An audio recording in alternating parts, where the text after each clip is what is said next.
Are you tired of your old bifold or trifold wallet that ends up falling apart after a while and eventually turns into an amorphous shape that resembles nothing of the rectangle it was when you bought it? Then maybe it's time to upgrade to something more durable and sleek that won't be extremely uncomfortable in your front or back pocket. The Ridge offers their flagship wallet in over a dozen different styles and comes in your choice of carbon, forged carbon, titanium, or aluminum, along with other high-quality products from everyday essentials to on-the-go needs. The wallet in particular always being a great gift idea no matter the occasion. If you'd like to check out the Ridge's products, which come with a lifetime warranty, you can go to ridge.com/gilly and use the code GILLY to get 10% off your order with free worldwide shipping. Link in the description.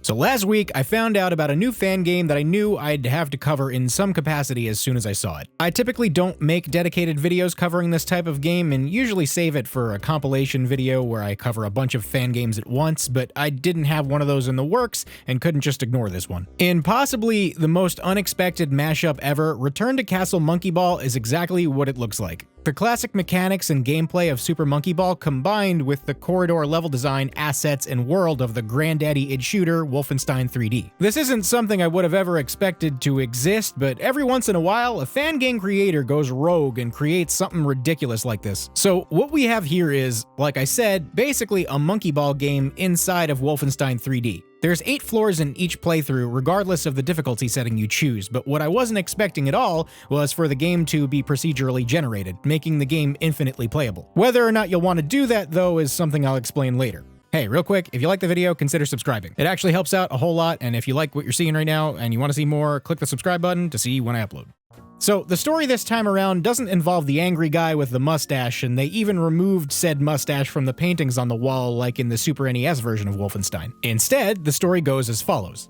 You stand over the guard's body, grabbing frantically for a banana. You're not sure if the other guards heard his muffled scream. Deep in the belly of the dungeon, you've only 3 lives and your wits to aid your escape. Just a few weeks ago, you were on a reconnaissance mission of extreme importance. You were to infiltrate the fortress and find the plans for Operation Bad Boon. Captured in your attempt, you were taken to their prison and awaited your execution. Only you know where the plans are kept, and the Allies will face a great defeat if you don't escape. You must fight your way out and reclaim your bananas by any means necessary. So yeah, it's basically Donkey Kong Country. So like any Monkey Ball game, the goal is to, well, get to the goal. You can increase your overall score by picking up bananas and finding treasures, as well as take out enemies to add time to your timer. Health pickups are also available in case you're low on health, which is indicated by the color of your ball. If you run out of health, naturally you die and start the course over. However, any health pickups you may have grabbed won't respawn, and you'll have 3 lives to get through all 8 floors. This really is actually extremely easy if you're only plowing through and making a beeline to the goal in every stage, and I can tell the game wasn't really intended to be played that way, considering the difficulty setting basically doesn't matter at all if you do that. As far as I can tell, the change in difficulty basically equates to the accuracy and aggressiveness of the enemies, which will become a real problem if you're trying to rack up your score by grabbing everything in this stage. There's also a map in the lower right-hand corner which shows you where all the bananas and the goal are, but the treasures and enemies are absent from that, so you pretty much have to explore to find everything. The game encourages you to play in a very arcadey nature, and if you just try to blast your way through in each stage, you kind of defeat the whole purpose of any kind of difficulty the game has, but unfortunately, I have one major gripe that actively discouraged me from grabbing everything, and that's the enemies. Now, in concept, I actually like them. I think the time bonus you get from defeating enemies is a good incentive to take them down, and the added time does help with making sure you can grab everything. But my main issue is that to defeat them,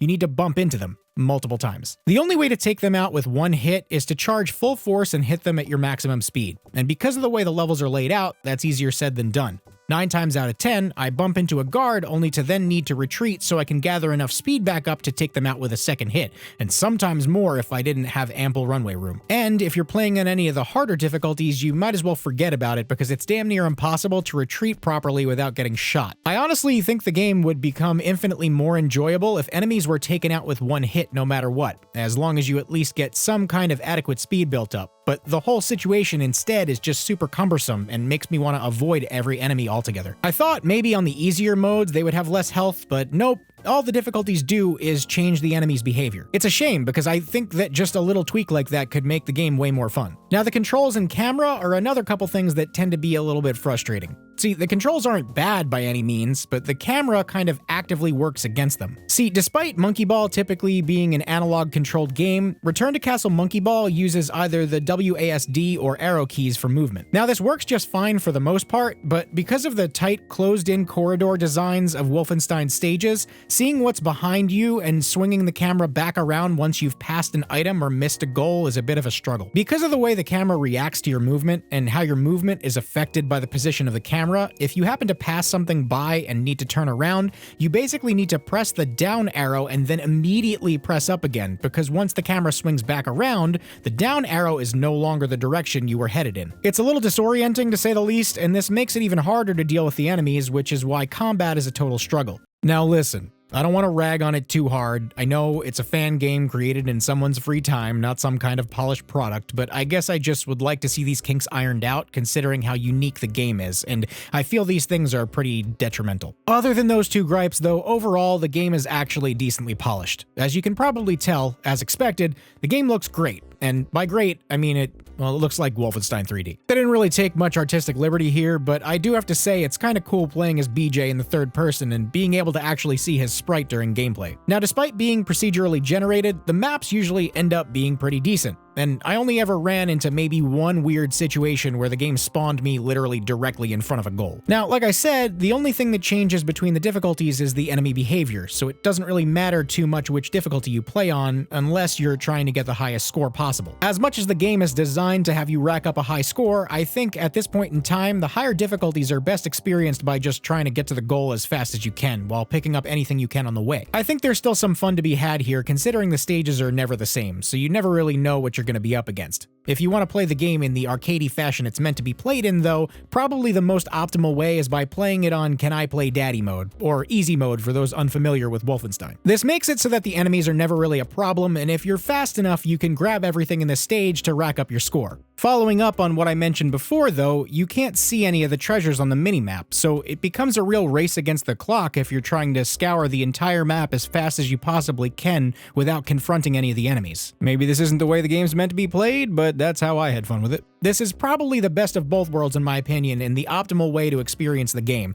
and I think that's the method that's going to get you the most entertainment for the longest period of time here. Now this game isn't going to change your life, and I doubt you'll end up playing it more than once, but if you're a Monkey Ball fan, a Wolfenstein fan, or ideally both, this is an amusing little novelty of a fan game that's entertaining for a few playthroughs and to maybe show off to some friends, and I'm pretty sure that's exactly what this was supposed to be in the first place. This game isn't downloadable, it's browser only, but I'm going to leave a link in the description if you guys want to check it out, and I think that you should. If nothing more, it'll be a fun little 30 minutes to an hour. Go crazy.